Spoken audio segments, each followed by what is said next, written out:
I think I have dozens of Facebook friends having fun with face swapping apps, putting their face in films and in video clips, taking the place of celebrities. At the same time, there's a discourse about the threats of deepfake on the individual level, pornographic deepfakes, and the threats of deepfake on a more broad and global level.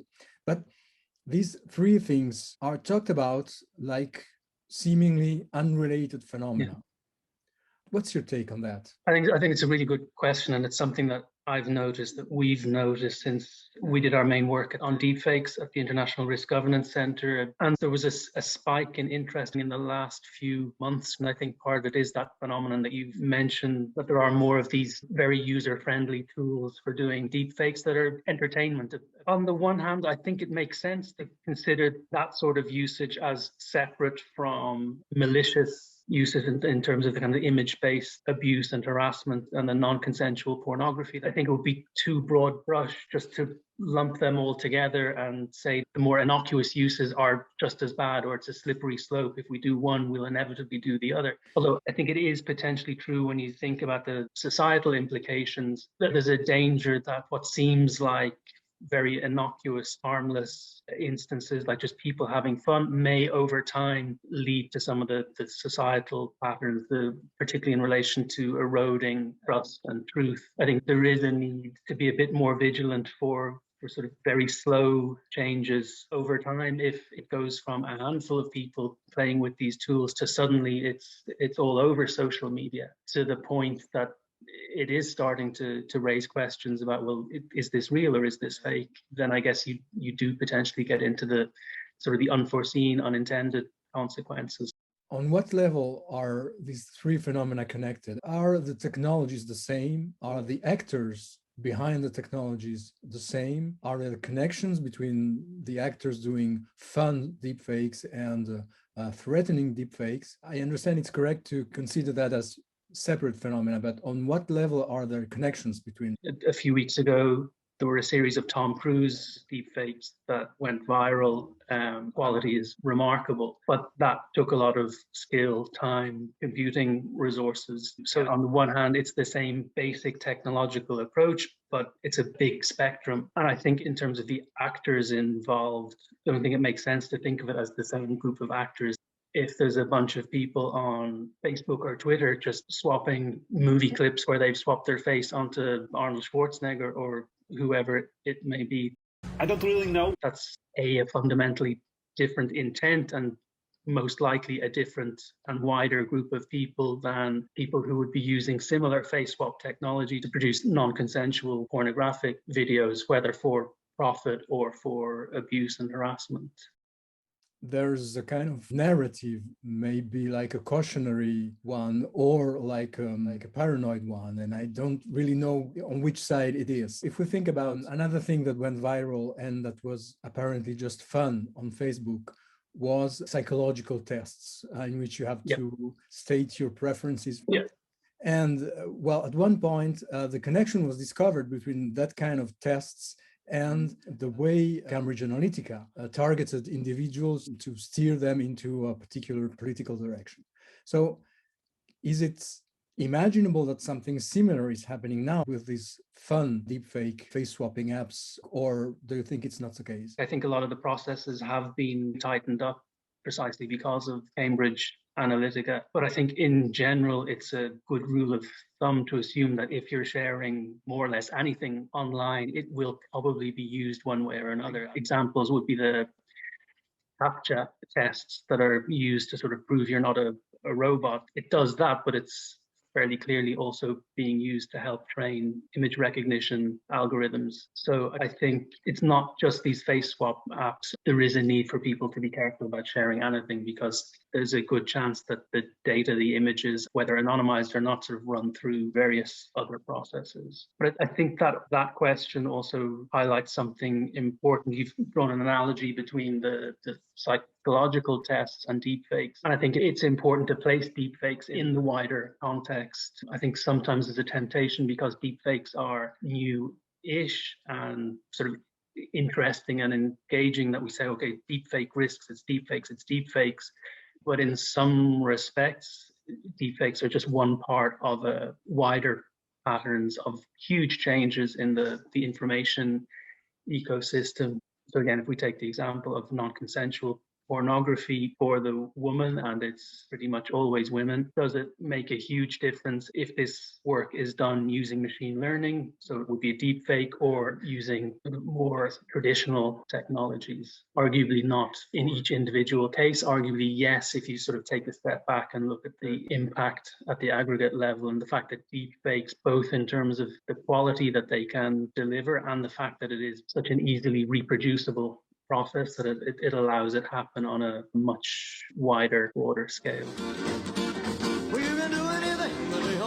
I have the feeling there are two popular misconceptions. One is that one picture of your face is enough, and one is that the process needs tons of pictures to make up a convincing deepfake. So where's the truth? In terms of what I've seen recently, you can do pretty well with even just one image. Over the last year, 18 months, I think that was an important sort of advance, just a big reduction in the number of images needed to seed the deepfake. It still takes, again, depending on what kind of computing power someone has access to. If we're talking about a kind of a domestic setup, it's hours of processing time to produce a 30-second video. So it's not that easy, and it's not that cost free, but it is becoming easier, and it is becoming cheaper. And I think both the increasing availability of apps and other tools that give a user interface, so that I think it widens the pool of people who can do it. And also, as with most digital tasks, there are also services now. Like, you can provide someone with the image or images, and they will produce the deepfake for you. It's maybe worth noting a deepfake still image that is now at the quality where it's pretty much indistinguishable. And the video, it's not there yet, but it's advancing rapidly. Audio, the progress is slower, but that is improving too. There's a frequently cited example of a €240,000 fraudulent transaction that was achieved with an audio deepfake of a CEO authorizing the transaction. And I think one of the fairly widespread concerns, both on the technology side and the policy regulatory side, is that when audio catches up with video, that's potentially a game changer. At the moment, if you create a perfect deepfake video, you still need to sync it with either an underlying pre-existing audio track of the person being deepfaked, or else you get a voice actor to mimic the target. President Trump is a total and complete dipshit. Now, you see, I would never say these things, at least not in a public address, but someone else would. Someone like Jordan Peele. This is a dangerous time. Moving forward, we need to be more vigilant with what we trust from the internet. One of the things that the last few years has taught us, that it isn't always the specific truth or otherwise of a particular piece of news or flow of information. It's just the sheer volume of information, and we know that some of it is fake, and we know that lots of it isn't fake, but at a certain level, I think a lot of people just give up, because there's only so many hours in the day. There are only so many kind of filtering processes you can go through.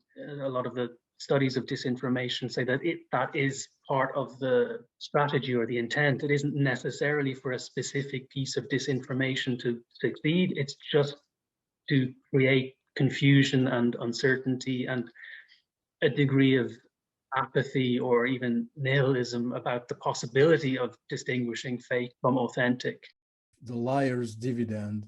You can litigate in courts of justice arguing that, well, it's not possible to demonstrate anything with a video or with a picture anymore. Is this something new? It gives malicious actors the scope to cast doubt, particularly in cases where there's incriminating evidence. They just say, look, that's clearly a deep fake. And that maybe is something new in the last few years, a willingness just to say that didn't happen about something that did happen. And I think deepfakes are potentially a contributor to that, just at a really basic seeing is believing kind of way. And again, I think that's part of the reason why audio could be a bit of a game changer, because I think we're used to saying seeing is believing, but actually I think in practice it's the amount of significance that psychologically we place on voices that we know, I think is very significant. So as and when deepfake audios become really good, that will be another sort of ratcheting up of the inability to rely on the truth of what seems to be in front of us. So there's a technological move forward in the field. Can you tell me a bit about the legitimate driving forces of that technological move? I think that the actively beneficial use cases, it's probably a smaller group, but there are examples of medical uses on the audio side to produce voice synthesis for people who, due to medical conditions, have lost their voice. So instead of having a very robotic voice, using recordings of someone's voice before they lost it to medical equipment that converts their typing into voice, it actually replicates, it sounds like them. There's also work done various therapeutic uses, for example, to help people deal with bereavement. So one example I've seen mentioned is in a situation where you might have an older couple and one person dies, so the other person is left on their own. That deepfake technology could be used to retain traces of the deceased partner. I still find it slightly hard to wrap my head around that. The idea that the sort of the little box in the corner is speaking with the voice of a dead partner. In our work, we distinguished between those three levels: so the individual, the organizational, and the societal. And we tried to put together a framework for prioritizing among them. And we suggested that one way of deciding or looking at where to focus attention on deepfakes was to think in terms of the scale of the harm that a sort of a category of deepfakes might cause, so that the range of people affected, the severity of the impact, and the resilience of the target. And from that, our preliminary conclusion or recommendation was there's a need to focus on the individual attacks because the consequences are potentially severe and long-lasting. If a woman is targeted with non-consensual pornographic images that are uploaded to the internet, that's potentially there for the rest of her life. And I think that's an important societal change as well. And I think legal systems haven't necessarily caught up with that, in that the penalties don't necessarily reflect the extent of the harm that can be caused by a digital attack, particularly in terms of how long it can last. I think the societal instances are almost the opposite. So the kind of the post-truth, the erosion of trust, it potentially affects everyone in a society. So very, very large, broad scale of impact, but it won't necessarily affect a sufficient number of people or a sufficient number of organizations sort of directly enough to trigger a response. So I think the danger there isn't that you have the same life-changing harm that an individual who's attacked might have, but you just have this sort of slow erosion of societal cohesion or capacities. So I think that societal side of things, we're still very much, I think, catching up with the changes and the disruption in that area. And then the third, the organizational impacts. Although on the one hand, there's still uncertainty in a lot of organizations about how they might be affected. Certainly for larger organizations, a lot of them will already have resources in place to deal with similar kinds of attacks. So I don't know if you have a bank or an insurance company that is deepfakes are used to defraud the company. These companies would have large fraud detection departments. So it's not a huge leap to say that those processes, those roles would be just adapted and tailored to make sure that they're being taking into account the fact that there might be this new variant of attack using deepfakes. I think it's very unlikely that any government would simply prohibit the use of these algorithms because it would just be too broad brush an approach. What I think is much more likely, and what we're already seeing, is governments producing laws that target specific uses. So if a jurisdiction says it's illegal to make a non-consensual pornographic image, or there have been a number of laws passed in the state level in the US, some of which are dealing with the use of deepfakes in the context of electoral campaigns. And this goes back to the idea of more work being needed to tease out the different ways or the different contexts in which deepfakes can be used. And I think having that more granular sense of what deepfakes can do in different contexts allows you to produce the appropriate responses, which I think in some cases will be regulatory. In some cases, it could just be internal processes within an organization or across a sector. Technology that make it possible to prevent the making of deepfakes. Where there's more work going on the technological side is on two broad categories. One is detection, so just tools that can spot a deepfake. And the other one is provenance, so tools that can establish the integrity or otherwise of an image. Detection is an arms race between the deepfake generation and detection, and it's over the medium to long run, it's kind of impossible to win that war, because as soon as the detection comes up with a new way of spotting a deepfake, that just gets built into the deepfake creation and can actually spur better deepfakes. I guess this is years ago now, but one of the early ways for detection algorithms to spot deepfakes was looking at the eyes in videos of people and just sort of unnatural patterns of blinking or not blinking. But as soon as that was spotted as this is the way you identify deepfake, well, the deepfake generation algorithms would just focused in on that and very quickly were able to produce much more convincing eyes. So I think increasingly work seems to be focusing on the provenance side, and some of that is happening in the private sector. So Adobe has set up a consortium, Content Authenticity Initiative, CAI anyway is the acronym, and at the moment it's just still images, but the idea is that it would be expanded to cover all digital content. At the moment the content is captured, that it's sort of extended metadata is captured, so that further down the line, anyone can click on the image and see how does this image that I'm looking at compare to the original image that was taken and what processes have it undergone since then. And there's also work happening within the JPEG committees, so sort of the universal standard setting body. So they're trying to do something similar. Say for the sake of argument, you have a technological standard that can perfectly vouch for the authenticity of an image or give complete transparency as to how it has been manipulated. Then I think you potentially deal with some of the questions we were talking about earlier, just the widespread uncertainty and the societal destabilization that can come.